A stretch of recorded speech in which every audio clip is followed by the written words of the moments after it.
Beauty fashion and teller হাউসে সকলকে স্বাগত জানাই। আজকে ঘরে কিছু টুকরো কাপড় ছিল, তো সেই টুকরো কাপড় থেকে প্রচণ্ড প্রচণ্ড গরম আজকে। তো তাতেই কোনো গেঞ্জি টেঞ্জি কিছু পরছে না ওর, যেহেতু খুব গরম লাগছে। আজকে হাতা একদম বুক পর্যন্ত নামানো ফিতে, সরু ফিতে এই জাতীয় জামাগুলো পরছে। তো সেই কারণে যেহেতু ওর ড্রেস সমস্তটা আমি তৈরি করি, ওর সেরকমভাবে কিছু কেনা হয় না, অন্তত পোশাকের দিক থেকে ফ্যান্সি খুব ভালো এক পোশাক ছাড়া নর্মালি কোনো পোশাকই ওর কেনা হয় না। তো সেই কারণে এবছর পয়লা বৈশাখে 3-4টে বানিয়েছিলাম, তারপরে কাজের এত চাপ আর বানাতে পারছিলাম না। তো সেই জন্য মনে করলাম ঠিক আছে, আজকে কিছু টুকরো আছে, আজকে এইটা একটা কামিজের থেকে টুকরো বেঁচেছিল, তো দেখা যাক সেই টুকরো থেকে কি কত পর্যন্ত একটা ড্রেস তৈরি করা যায়। তো প্রথমেই বলি, এটা আমি কাঁধে ফিতে দেওয়া বানাবো। প্রথম 3.5 ইঞ্চি আমি ছেড়ে দিলাম, সেই অনুযায়ী আমি পুট নিয়ে নিয়েছি 4.5 এবং আমি আর্মহোল নিয়ে নিয়েছি 5.5, তার উপর আমি বডিটা নিয়েছি 7 এবং মার্জিন 1, এবং কোমর আমি নিয়ে নিয়েছি 1/2 ইঞ্চি কম, এবং কোমরের লম্বাটা আমি নিয়ে নিয়েছি 9.5। তো এইখান থেকে নিয়ে কোমরের শেপ দিয়ে একদম পুরো কাপড়ের কোনা যে পর্যন্ত আছে সেই পর্যন্ত পুরোটাই টেনে দিয়েছি, যে এত গরমের মধ্যে খুব আলখাল্লা একটা পরুক।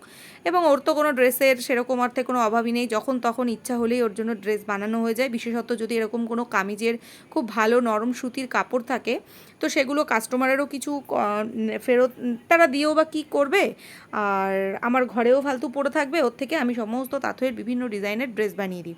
তো এটা খুবই টুকরো আকারে ছিল ড্রেসটার, এমনি কাপড়টাও অনেকটা কম ছিল। তো এখান থেকে মোটামুটি বাঁচিয়ে একটা ডিজাইন বের করলাম। তো এইভাবে আমি এখান থেকে ওর একটা ড্রেস তৈরি করে নিচ্ছি। তো এইভাবে দেখো আমি আর্মহোলের শেপ তৈরি করে দিয়েছি, এবং গলার চওড়াটা আমি নিয়ে নিয়েছি 1.25। এইভাবে আমি এটার পুরো শেপটা দিলাম। তো এবার এখানে যেটা করব, কোমরের ওখানে একটা কাট পয়েন্ট দিয়ে নেব আমি, কারণ হচ্ছে কোমরের ওখানে কাট পয়েন্টটা দিলে তবেই আমার মনে থাকবে। এবার আমি এখান থেকে এই সবুজ কাপড়টা ছিল এই কামিজটার প্যান্টের কাপড়, তো এটাও একটা খুব ভালো নরম সুতির কাপড়। তো এটার কাপড়টা ওইটুকুই ছিল যেটুকু আমি ছবিতে দেখালাম।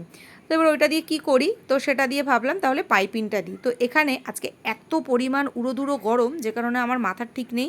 আমি এখানে কাপড়ের উল্টো আর সোজা, যেহেতু সামান্য লাইট ডিপ উল্টো আর সোজাটা আমার আর অত খেয়াল নেই, আমি সোজা পিঠের ওপর এইভাবে পাইপিংটা সেট করে ফেলেছি, এবং আর ভালো লাগছে না, অনেক কাজও রয়েছে, আমি আর এটাকে খুললাম না, ওইভাবেই এটার পাইপিংটা সেট করে দিলাম।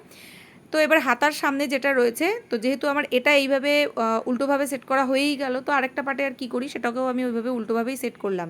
কিছুই না, এটাকে খুলে আবার সামনের দিকে নিলেই হয়ে যেত, যেহেতু এটা ও মাত্র কদিন পরবে, এত পর্যন্ত গরমের জন্য পড়ছে। তো সেজন্য আমি আর, যেহেতু এটা পরে আর বাইরে কোথাও যাবে না, আমি আর এটাকে খুললাম না। তো ওই সেম পদ্ধতিতে আমি আবার সামনেরটাও সেট করে নিয়ে আরেকটা পার্টও সেট করে নিয়েছি। আর এখানে দেখো কিছু লম্বা করে আমি এরকম ফিতে তৈরি করে নিয়েছি তিরচাপট্টি দিয়ে, সেই ফিতেটাকে আমি 4 ভাগে ভাগ করে নিলাম, 4টে সমান ভাগে ভাগ করে নিলাম। তো কম করে 15-16 ইঞ্চি পর্যন্ত একটু লম্বা করলে কাঁধে ভালো করে ফিতেটা বেশ ঝোলে। যেটুকু আমার কাপড় আছে, যেটুকু তৈরি হয়েছে, আমি তো সেটুকুই রেডি করেছি, সেটুকুকেই আমি 4 পার্টে ভাগ করে নিয়েছি। তো ভাগ করার পরে এখান থেকে আমি সাইড থেকে যেগুলো এলোমেলো অংশ আছে সেগুলোকে আমি পুরো লেয়ার কমপ্লিট করে নিলাম, একদম সমান করে নিলাম। এরপরে আমি এভাবে, এটা কিন্তু আমি উল্টো পিঠের ওপর থেকে বসাচ্ছি, উল্টো পিঠের ওপর থেকে এইভাবে আমি আর্মহোলে জায়গাটাতে বসিয়ে যেখানে কাঁধের জোড়া অংশটা আসছে ওই পর্যন্ত সেলাই করে ওটাকে রেখে দেবো। আবার আমি এখান থেকে সেলাই করতে শুরু করবো, এবং এখানে কিন্তু অবশ্যই একটা চাপ সেলাই দিয়ে নিচ্ছি আমি। এবার এটাকে আস্তে আস্তে করে আমি আবার মুড়িয়ে সেলাই করে নিচ্ছি। সেলাই করার পরে সাইড থেকে আমি ছোটো ছোটো করে এরকম করে কাট পয়েন্ট দিয়ে নেবো, তার উপর থেকে আমি চাপ সেলাই দিয়ে নেবো। চাপ সেলাই দিয়ে এটাকে আমি সামনের দিকে ঘুরিয়ে তার ওপরে আমি পট্টিটা সেট করব এখানে। তো এখানে দেখো আমি সেইভাবেই কিন্তু এভাবে ঘুরিয়ে নিয়ে এটাকে সেট করছি। তার আগে বলি, বিউটি ফ্যাশন অ্যান্ড টেলার হাউসে যারা আপনারা নতুন আছেন তাদেরকে অবশ্যই রিকোয়েস্ট করব যে চ্যানেলটিকে একবার প্লিজ সাবস্ক্রাইব করে নেবেন, এবং পাশে থাকা বেল আইকনটি প্রেস করে দেবেন, এবং ভিডিওটি দেখে আপনার ঠিক কতটা ভালো লাগলো সেটা বোঝাবার জন্য কমেন্ট করে অবশ্যই কিন্তু জানাবেন, এবং একটা লাইক বাটনে প্রেস তো অবশ্যই আপনি করবেন। তো এখানে আমি এবার এইটাকে চাপ সেলাই এইভাবে ঘুরিয়ে সামনের দিকে এটাকে বসিয়ে দিলাম। তো এখানে যেটা আছে, আমার সামনের গলাটা যদি কারো খালি খালি মনে হচ্ছে, তো সেখানে মাঝখানে কিন্তু কিছু বাটন বা এই টুকরো টাকরা ছাড়টার দিয়ে একটা শো বোতাম করে দেওয়া যেতে পারে, এবং ছাড়টার দিয়ে কিন্তু একটা ফুল মতনও ছোটো করে দেওয়া যেতেই পারে। তো আপনাদেরও যাদের ঘরে এরকম ছোট ছোট বাচ্চা আছে, এবং আত্মীয় স্বজনের মধ্যে ছোট বাচ্চা আছে, এবং ঘরে অনেক টুকরো কাপড় থাকে, যারা বিশেষত সেলাইয়ের কাজ করে তাদের ঘরে তো অবশ্যই থাকবে এরকম টুকরো, প্রচুর প্রচুর থাকে। এবং আমরা যারা সেলাইয়ের কাজ করি এরকম বড় টুকরো ফেলে দিতে কিন্তু আমাদের বড্ড মায়া হয়। তো সে কারণে এইভাবে দেখো আমি এটাকে পুরোটা সেলাই করে নিলাম এইভাবে। আরেকটা পাটও কিন্তু আমি ওই একই পদ্ধতিতে সেলাই করে নিয়েছি। এবার আমি এখানে বলি 3 ইঞ্চি চওড়া করে, আমার এখানে আরও কিছু টুকরো ছিল, তো যেহেতু ঝুলটা একটু কম হচ্ছিল সেই জন্য আমি 3 ইঞ্চি টুকরো এখানে মোটামুটি 2 মিটার আর চওড়া আছে কাপড়টা, লম্বায় আছে 3 ইঞ্চি, আর এভাবে মোটামুটি 2 মিটার লম্বা আছে। তো আমি এখানে 2 মিটারকে 1 মিটার করে নিলাম এক একটা পার্টের জন্য।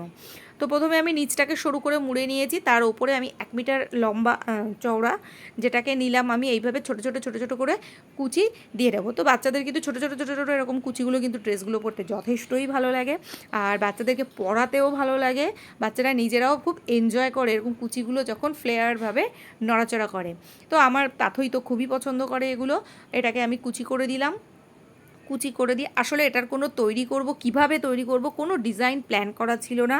আমি ইচ্ছা হলো হঠাৎ করে এটুকু কাপড় একটা কামিজের থেকে বেঁচে গেল, তাই জন্য আমি এটাকে তুলে নিলাম। তারপরে আবার নিচের ঝুল কী করে বাড়াবো সেটার জন্য আমি যখন আবার টুকরো নিয়ে ঘাটাঘাটি করতে গেলাম একটা সবুজ বা আকাশি টুকরো, তখন আমার ভাবলাম এই টুকরোর থেকে কিছুটা কেটে কেটে নিয়ে একটু জুড়িয়ে নেব, পরবে তো সেই বাড়িতেই, আর কাপড়টা খুবই নরম, খুবই পিওর কটন। তো এই জন্য আমি এটাকে নিয়ে নিয়েছি। এবার এইভাবে দুপাশেই আমি কুচিটাও বসিয়ে নিয়েছি, এবং এখানে আমি কিছু স্কোয়ার করে, যতটাই স্কোয়ার করবে তার মিডিল থেকে কোনাকুনি কেটে এইভাবে আমি এখানে কাঁধের যে ফিতে রয়েছে তার উপর ফুল করার জন্য কাপড়কে কেটে নিয়েছি।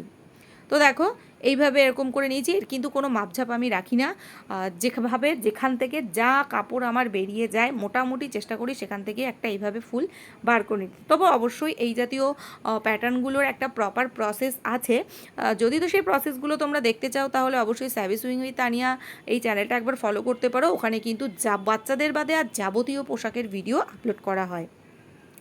তো এখানে আমি এইভাবে এখানে লাটকানটা মাথাটাকে ভালো করে ওখানে ডাবল সেলাই দিয়ে নিচে আবার ডাবল সেলাই দিয়ে সেট করে নিলাম।